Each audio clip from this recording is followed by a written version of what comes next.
बिल्कुल। गुरदीप सिंह सप्पल साहब हमारे साथ जुड़ गए हैं, कांग्रेस वर्किंग कमेटी के परमानेंट इनवाइटी हैं और सबसे बड़ी चीज़ है कि रिसर्च में ये काफ़ी माहिर हैं और इनसे बेहतर और कौन बताएगा कि आखिर यहाँ हरदीप पुरी साहब, आपका स्वागत करता हूँ सप्पल जी इस कार्यक्रम में। और हम लोग चर्चा कर रहे हैं आज राहुल गांधी के भाषण और भाषण के बाद जो उपजे सवाल हैं उन पे, और इन सब के बीच दो घटनाक्रम बहुत तेजी से उसको हम लोग आगे बढ़ते हुए देख रहे हैं। एक तो हरदीप सिंह पुरी साहब आज पहली बार हिंदुस्तान में एप्स्टीन का मामला ऑथेंटिक रूप से किसी ने तो स्वीकार कर लिया, ये पहली बार स्वीकार कर रहा है और वो भी सरकार का नुमाइंदा जो आज की तारीख में मंत्री है। इस पर आपकी प्रतिक्रिया। दूसरी बात, राहुल गांधी जिस चीज़ को ऑथेंटिकेट करना चाह रहे थे और राहुल गांधी को रोका जा रहा था कि आप रूल 352 का हवाला देकर कि आप यहाँ पर नाम नहीं ले सकते हैं, ज़रा वो रूल 352 वो बता दीजिए ये है क्या। और दूसरा, हरदीप पुरी के इस कबूलनामे के बाद कांग्रेस पार्टी क्या करने जा रही है और अब तक का जो राहुल गांधी का जो भाषण है उसके कुछ, उस पर आपकी टिप्पणी। जी राजीव जी, धन्यवाद। पहले तो लेट आया मैं थोड़ा सा, उसके लिए माफी। दरअसल पिछले कुछ समय से पार्लियामेंट को पंगु बनाया जा रहा है ऑथेंटिकेट के नाम पे।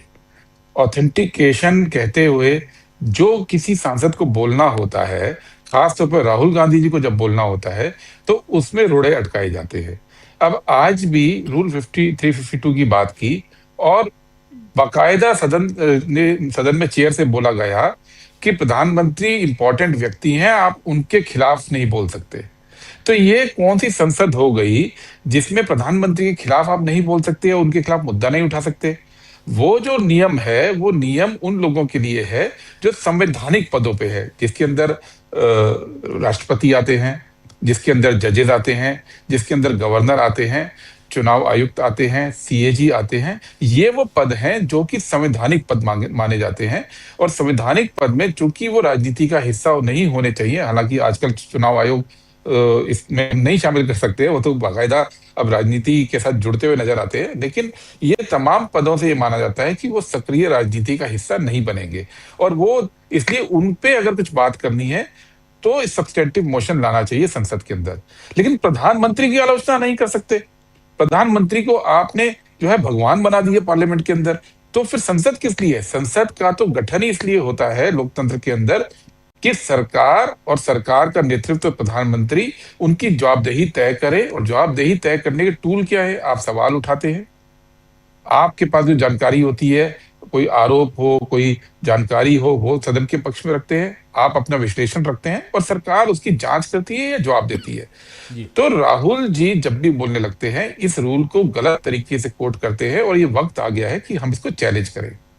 दूसरी बात, राहुल जी ने जो बोली बातें उसमें क्या गलत है? पहली बात, उन्होंने बात बोली जनरल नरवाणे की किताब की। अब वो टेक्निकलिटी को छोड़ दीजिए कि पेंगुइन ने क्या बोला, कब छापी। सवाल ये है कि जनरल नरवाने ने जो बोला क्या वो उससे वापस हट रहे हैं? ऐसा तो कोई संकेत हम किसी को नहीं मिला है। जो कुछ भी जनरल नरवाने ने बोला है वो उससे वापस नहीं हट रहे हैं और उसके अंश कारवान मैगजीन की वेबसाइट पे और मैगजीन में छपे हुए हैं, वो उसको कोई भी पढ़ सकता है। आप में देश का हर नागरिक वेबसाइट पे जाके पढ़ सकता है, कोई भी मैगजीन खरीद के पढ़ सकता है। तो राहुल गांधी उसको पढ़कर बोल क्यों नहीं सकते? ये बड़ी अजीब सी स्थिति क्रिएट कर दी गई है कि बाकी देश पढ़ सकता है उन अंश को, लेकिन राहुल गांधी नहीं पढ़ सकते। दूसरी बात उन्होंने कही एप्स्टीन फाइल की, तो अब तो हरदीप पुरी जी ने मान ली और ये तो पहली स्वीकारोक्ति है। अभी आगे देखिए, अभी तो अनिल अंबानी के नाम सामने आए हैं, अभी जयपुर की मुख्यमंत्री के बेटे के नाम सामने आए हैं, ऐसे बहुत नाम सामने आएंगे। हरदीप पुरी की सफाई तो अपनी जगह है, वो तो डिप्लोमेट थे, बाकी तो उनका क्या संबंध है वो सवाल तो उठेंगे। और इसको पूरी दुनिया जानती है, ये पब्लिक रिकॉर्ड है, कोई भी इंटरनेट पे जाके देख सकता है कि भारत से किस किस के नाम आ रहे हैं। तो इसको संसद में उठाने में क्या दिक्कत है? तीसरा इश्यू उन्होंने उठाया वो है अडानी के खिलाफ जो समन्स इश्यू हुए हैं अमेरिकी कोर्ट द्वारा, वो भी पब्लिक डोमेन में जानकारी है, तो उसको उठाने में क्या दिक्कत है? और चौथा उन्होंने उठाया जो यूएस डील हुई है वो एक तरफा हुई है और जो भारत जो है अमेरिका के सामने झुका है। अब ये बातें भी अगर संसद में नहीं की जाएंगी तो फिर संसद में क्या बोलना होगा? क्या वही बोले जो सरकार रटाती है, जो सरकारी कागज बोलते हैं, जो सरकारी रिपोर्ट बोलती है? वो बोलने के लिए संसद नहीं बनी है ना। राहुल गांधी को देश के सामने असलियत रखनी है और देश की भावना को भी पार्लियामेंट के अंदर रिफ्लेक्ट करना है एज लीडर ऑफ ऑपोजिशन। यही उनका संवैधानिक कर्तव्य है और इसको रोका जा रहा है। लेकिन राहुल गांधी से कहा जा रहा है कि आप अदानी का नाम मत लीजिए, अंबानी का नाम मत लीजिए। आज अनिल अंबानी का नाम ले रहे थे और कह रहे थे कि वो अब तक उनको जेल में होना चाहिए था। और अदानी के मामले में 18 महीने हो गए और अभी तक जवाब इधर से सरकार ने नहीं दिया। और ये जो डील है कहीं ना कहीं एक प्रेशर में है और जिस पर चोक एंड ग्रिप की बात कर रहे थे राहुल गांधी, ग्रिप एंड चोक की बात कर रहे थे मार्शल आर्ट के फॉर्म को लेकर। आसंदी से और खासकर संसदीय कार्य मंत्री जो हैं उन्होंने भी कहा कि आप सदन की मर्यादा जो है उसको आप तार तार कर रहे हैं। यानी आपसे कहा जा रहा है आसंदी से कि आप इन शब्दों का जो यहाँ नहीं है उनका जिक्र मत कीजिए। तो फिर राहुल गांधी आखिर क्यों करते हैं ऐसे शब्दों का इस्तेमाल जो रोका जाता है, जबकि ये तो नहीं है। 352 के हिसाब से मैं आपसे समझना चाहता हूँ। आप बहुत समय से पार्लियामेंट कवर करते आए हैं, आप देखते आए हैं, आप बड़े अनुभवी पत्रकार हैं और यहाँ पैनल पे बैठे बाकी लोग भी बहुत अनुभवी पत्रकार हैं। जितने भी मुद्दे विपक्ष पे बीजेपी उठाती थी, फिर चाहे वो बोफोर्स से शुरू कर लीजिए, चाहे वो कोयले के मामले में रहा हो, 2G के मामले में रहा हो, क्या डिबेट्स के अंदर वो कोई नाम नहीं लेते थे? क्या भारत की संसद को आप इतना पंगु बना देंगे कि किसी भी डिबेट में किसी भी मुद्दे से जुड़े व्यक्तियों के नाम नहीं लिए जाएंगे?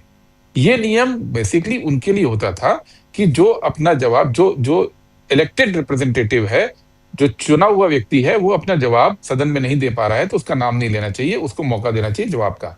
लेकिन संसद जो है वो किसी का भी नाम नहीं लेगी और बिना नाम के बहस करेगी। ये तो कभी नहीं माना गया था दुनिया के अंदर। खुद बीजेपी ने जब भी कोई मुद्दा उठाया, नाम लिए, आप रिकॉर्ड उठा के देखिए, और ये तो पूरे जनता जानती है ना। तो ये जो बीजेपी अधिकार यूज करती थी विपक्ष के अंदर, वो अधिकार अगर राहुल गांधी यूज कर रहे हैं तो संसद की मर्यादा तार तार हो रही है। इससे हास्यास्पद बात क्या हो सकती है? संसद की मर्यादा तार तार तो स्पीकर कर रहे थे, जब स्पीकर ये बोल रहे थे कि जो जो महिला सांसद विरोध कर रही थी उनसे पीएम की जान को खतरा हो सकता था, कुछ अनिष्ट हो सकता था। ये तब हुई संसद की मर्यादा तार तार। संसद की मर्यादा तार तार कब हुई?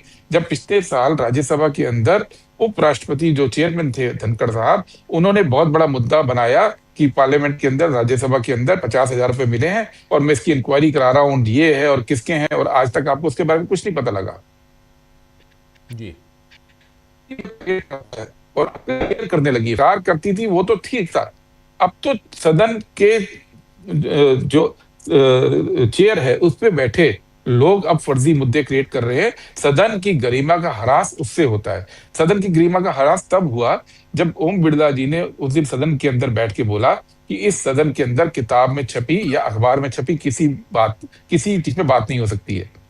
अब मतलब ऐसा संसद भारत की होगी जिसमें जो अखबार में छपा होगा और जो किताब में छपा होगा उस पर बात नहीं कर सकते। ये होता है सदन की गरिमा तार तार करना। राहुल जी तो जो बात है, जो जानकारी उनके पास है, उसको रख रहे हैं और इसका इनको अधिकार है। और अधिकार भी कितना है कि सदन के अंदर वो कुछ भी बोले, उसके ऊपर कोई कोर्ट तक कार्रवाई नहीं कर सकती है। इम्यूनिटी रहती है किसी भी सांसद को, राहुल जी को नहीं, हर एक एमपी को इम्यूनिटी रहती है कि वो कुछ भी अपनी विचार व्यक्त कर सकते हैं।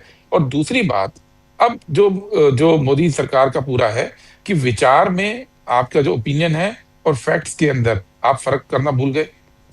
अगर संसद के अंदर ये नहीं किया जा सकता कि सरकार भ्रष्ट है, तो फिर संसद किस लिए है?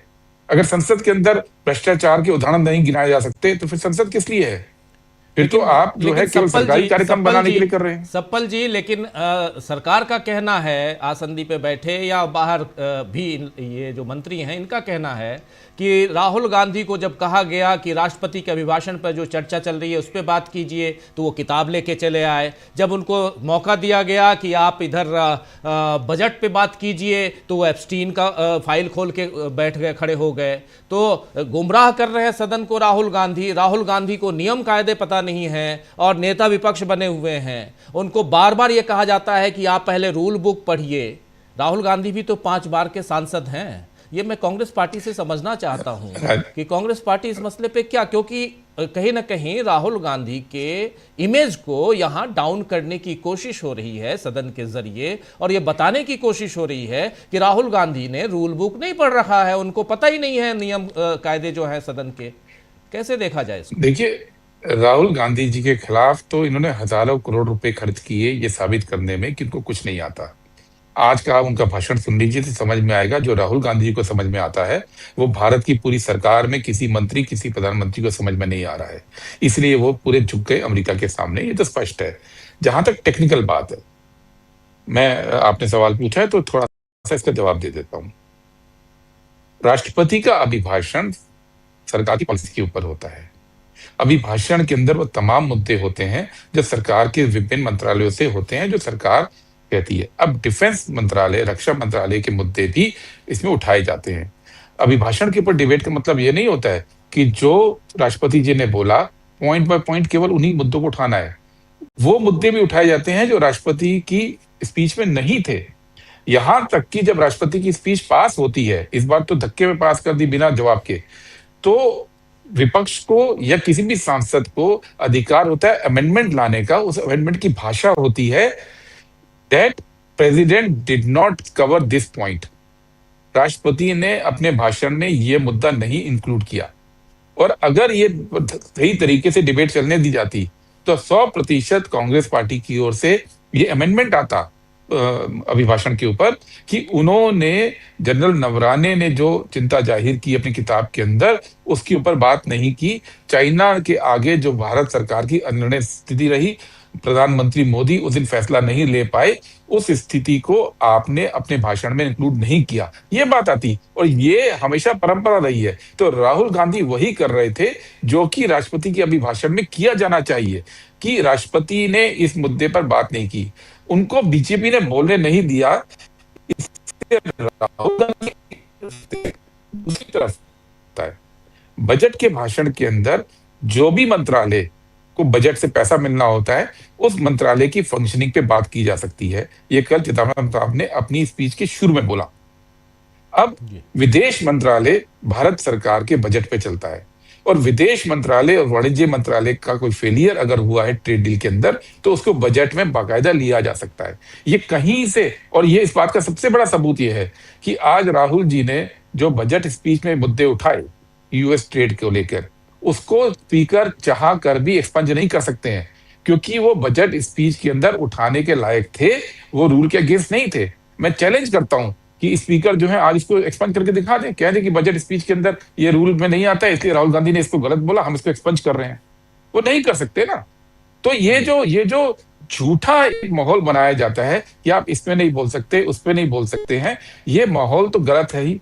तीसरी तरफ जो सरकार कर रही है वो क्या कर रही है? जब तक यूपीए की सरकार थी, और चूंकि मैं खुद उपराष्ट्रपति जी के साथ था, हर हफ्ते 2 कॉलिंग अटेंशन पे डिबेट होती थी जनता के मुद्दों पे, एक शॉर्ट ड्यूरेशन डिस्कशन पे डिबेट होती थी, फिर कुछ डिबेट होती थी जो हाफ एन आवर क्वेश्चन पे होती थी। अब आप मुझे बताइए, ये मोदी सरकार के अंदर कितने शॉर्ट ड्यूरेशन आपने देखे, खासतौर पे पिछले 5-6 साल के अंदर कितने कॉलिंग अटेंशन देखे हैं? हफ्ते 2 होने चाहिए थे। जो डिबेट होती भी है वो भावनात्मक मुद्दे पे होती है, वंदे मातरम टाइप के, लेकिन जनता के मुद्दों पे बातचीत ही बंद कर दी, जनता के मुद्दों पे डिबेट ही बंद कर दी। केवल और केवल ये चाहते हैं मोदी कि सरकारी काम पास कराने के लिए, चाहे वो धक्के से हो, चाहे वो बिना स्टैंडिंग कमेटी के हो, चाहे वो बिना डिबेट के हो, उसके लिए संसद का इस्तेमाल किया जाए। संसद मोदी जी के इस्तेमाल की वस्तु नहीं है। संसद भारत की संसद है, भारत के लोगों का जो वीद है, जिसके तहत वो देश को लोकतांत्रिक रूप से चलाने के लिए बनी है, सरकार को जवाबदेह बनाने के लिए चली है, और जनता के मुद्दों को उठाने के लिए बनी है। और राहुल गांधी इसी काम को करते हैं। जो लोग ये बात कह रहे हैं कि ये नियम में नहीं आता था, वो लोग ना केवल जनता को भ्रमित कर रहे हैं, बल्कि संसदीय प्रणाली को, लोकतंत्र के सबसे बड़े दुश्मन है वो इस पूरी व्यवस्था को खत्म करने के लिए एक षड्यंत्र के तहत ये बात कर रहे हैं। लेकिन अब ये बताइए कि गुरदीप, माफी चाहूंगा, हरदीप पुरी साहब ने तो ये स्वीकार कर लिया कि वो मिले थे। कांग्रेस पार्टी आगे क्या करने जा रही है? बात हरदीप पुरी जी ने जो स्वीकार किया है, अभी तो कुछ ही मीटिंग्स का आया है, और जो उनके टाइम में मीटिंग हुई है, केवल स्वीकारोक्ति से काम नहीं चलता है। बात यह है बिंदु कहाँ कहाँ जोड़ रहे हैं। अनिल अंबानी पे तो बोले नहीं वो, आज अच्छा होता उस पर भी बोलते। आज अच्छा होता कि जयपुर की डिप्टी सीएम के बेटे के ऊपर भी बोलते। ये भी बोलते कि किस तरह से जो हमारे दूतावास के लोग हैं वो इस पूरे के अंदर जुड़े नजर आ रहे हैं। जो तार जुड़ते हैं ना राजीव जी, जी तार की बात हो रही है। मिलना तो दुनिया में किसी के लिए कोई गुनाह नहीं है, क्यों मिले, मिलने के बाद कौन कौन से तार जुड़े, और तार जुड़ने के बाद क्या क्या पॉलिसी मेकिंग में फर्क आया। ये है कि जो आज भारत की सरकार की हिम्मत नहीं हो रही है, मोदी की हिम्मत नहीं हो रही है अमेरिका के सामने तन के खड़े होने के लिए, उसके पीछे इन सब चीजों का हाथ है। ऐसा थोड़ी है कि अचानक से उन्होंने सरेंडर कर दिया, और सरेंडर तो किया है। सरेंडर तो स्पष्ट दिख रहा है ना कि अमेरिका सामान खरीदेंगे और सारा अमेरिकी उत्पाद खरीदेंगे, ऑल इंडस्ट्रियल प्रोडक्ट। लेकिन भारत का जो है वो सामान, उस पर टैरिफ लगेगा। हम तो वहां पे उनकी सब शर्तें मानेंगे, लेकिन हमारी दवाइयों के बारे में, फार्मास्यूटिकल के बारे में वो ये तय करेंगे कि इन्वेस्टिगेशन होगा, और अगर उनके राष्ट्र हित में पाया जाएगा तो वो उसको अलाउ करेंगे। हम तो उनका सारा सामान खरीदेंगे, उनके सर्टिफिकेशन को मानना होगा। लेकिन हमारी सरकार ना तो अब सर्टिफिकेशन अपना करेगी, वो अमेरिकी स्टैंडर्ड को मानना चाहिए उसको, जी खो देना चाहिए। उसको कितनी मात्रा में आयात करना है वो अधिकार उसको छोड़ देना चाहिए। प्राइस कंट्रोल का अधिकार छोड़ देना चाहिए। सब्सिडी का अधिकार छोड़ देना चाहिए। ये वार्ता मोदी सरकार ने बाकायदा खोल दी है, और फिर अपना पूरा का पूरा डाटा उसको अमेरिका को फ्री में हैंड ओवर करने की बात कर रहे हैं, जो आपकी सबसे बड़ी ताकत है। ये सरकार यूं ही तो नहीं झुक जाती, सरकार के पास कलेक्टिव विजडम है। जो आज राहुल गांधी जी ने पॉइंट उठाए, ऐसा तो नहीं है कि सरकार के अंदर जो ऑफिसर्स हैं, जो सलाहकार हैं, उनको ये सब बातें नहीं पता। पता तो उनको भी है कि आप भारत के हित को प्लेट में धर के अमेरिका के हवाले कर रहे हैं, पर उन्होंने ये करना उचित समझा तो किसी दबाव के अंदर तो किया है। वो दबाव एफ-16 फाइलों से ही आ रहा है और अडानी के केस से आ रहा है, ये तो स्पष्ट है। अदरवाइज बताएं मोदी जी कि ये दबाव कौन सा है। अगर ये दोनों दबाव नहीं है, किस दबाव के अंदर आप भारत के हितों को सरेंडर कर रहे हैं। जी सप्पल जी, एक सवाल और कि यहाँ किरण रिजिजू ने कहा है कि प्रिविलेज मोशन हम लेके आएंगे, नोटिस देंगे हम राहुल गांधी को, इसको कैसे देखते हैं? ये कुछ नहीं है, ये केवल और केवल हेडलाइन मैनेजमेंट है। मैं आपको कुछ डाटा दे दूं। जी बिल्कुल। 2018 जुलाई में प्रिविलेज मोशन की बात की राहुल जी के खिलाफ, 2018 दिसंबर में बात की, 2021 में की, 2022 फरवरी में की, 2023 फरवरी में की, 2024 दिसंबर में की, और अब कर रहे हैं। तो जब भी वो फंस जाते हैं तो कहते हैं हम प्रिविलेज मोशन ला रहे हैं, जैसे कि बहुत बड़ी तोप हो गई है प्रिविलेज मोशन। आप पूछिए जरा बीजेपी वालों से, ये सारे प्रिविलेज मोशन भी तो वो ला रहे थे, कुछ लाए भी थे, उसका क्या हुआ। ये तो क्या है कि वो झूठ का पहाड़, एक स्मोक स्क्रीन बोलते हैं अंग्रेजी में। जब आपके पास सच को छुपाना होता है तो आप एक स्मोक स्क्रीन क्रिएट करते हैं, और ये स्मोक स्क्रीन वो हेडलाइन मैनेजमेंट के थ्रू करते हैं कि आज बोल दिया कि हम प्रिविलेज लाएंगे। अरे प्रिविलेज लाना ही था तो फिर हरदीप पुरी से आपने आज प्रेस कॉन्फ्रेंस क्यों करवाई। वो जो बात हरदीप पुरी प्रेस कॉन्फ्रेंस में बोल रहे हैं वो बात भारत के सदन में नहीं बोली जा सकती है। इतना तो सदन का अपमान मत कीजिए। जो बात प्रेस कॉन्फ्रेंस बोली जाएगी, छुपाएंगे तो सदन का अपमान है। तो ये जो बोला जा रहा है कि हम प्रिविलेज मोशन लाएंगे, इसकी कोई वैल्यू नहीं है। मैंने गिनाया, हर बार जब ये फंसते हैं, ऐसी कोई बात करते हैं, सवाल सीधा सा है। अब सवाल ये है कि क्या बताइए जनरल नरवाने ने जी जी सप्पल जी, नरवणे पे आते हैं, लेकिन ये बताइए कि क्या अब हरदीप पुरी ने चूंकि प्रेस कॉन्फ्रेंस कर ली, अब इसके बाद इस मामले को क्या अब सदन के अंदर उठाया जा सकता है? क्योंकि अब तो प्रेस कॉन्फ्रेंस है, स्वीकारोक्ति बिल्कुल है। उठाया जा सकता है। इस देश के अंदर ये तो स्पीकर ने उस दिन इन्हीं बातों को रोकने के लिए रूलिंग दी कि अखबार में छपी बातें और किताब में छपी बातें सदन में नहीं उठाई जा सकती। ये ओम बिरला जी ने 4 तारीख को रूलिंग दी थी। ठीक है, सदन टीवी पे आई हुई न्यूज पे कभी कोई डिबेट नहीं हुई। आवाज जी सदन हो आपकी है। वीडियो डाउन हो रहा, आवाज आपकी वो जा रही है, कट रही है बार बार। थोड़ा यहाँ पे सिग्नल की प्रॉब्लम है, ये इंटरनेट फेल हो गया मेरे यहाँ। जी जी बस आप देखिए कि जो भी अखबार के अंदर छपा होता है, जो भी टीवी पे आता है, सदन में उसको उठाने की हमेशा परंपरा है, सदन बना है इसीलिए। तो आज अखबार के अंदर कल सुबह ये छपेगा, आज प्रेस कॉन्फ्रेंस कर दी गई है, उसको सदन में ना उठाने देना सदन का अपमान माना जाएगा। जी, आवाज़ आपकी पूरी जा रही है, लेकिन बहुत शुक्रिया सपल जी। मैं समझता हूं कि बहुत सारी बातें, अभी बहुत सारे सवाल हैं जो नहीं, मैं आपसे। माफी चाहता हूँ, मैं पार्लियामेंट के पास हूँ और यहाँ पे वाईफाई फेल हो गया, चक्कर में मैं लेट भी हूँ, इसी चक्कर में थोड़ी क्वालिटी भी डाउन है, तो कोई उसके लिए बात बहुत नहीं, बहुत आपसे विस्तार क्षमा से प्रार्थना। आपसे चर्चा करेंगे हम आराम से, और बहुत जी जी। महत्वपूर्ण बातें अभी आपसे करनी है। लेकिन बहुत बहुत शुक्रिया आपका सपल जी इस चर्चा ये में बनने के लिए, ये बहुत बहुत भी ये भी थोड़ा दुर्भाग्य की बात है कि ये भी दुर्भाग्य की बात है कि संसद से कुछ 100 मीटर दूर सिग्नल ठीक नहीं आते हैं, ये देश की हालत है। जी जी जी। जी जी जी, बिल्कुल सही आप कह ओके, रहे हैं। जी, बहुत बहुत मेरे को शुक्रिया आपका। इजाजत है क्योंकि सिग्नल भी खराब है। जी, जी। बहुत शुक्रिया आपका, बहुत शुक्रिया। तो अभी आप सुन रहे थे गुरदीप सिंह सप्पल और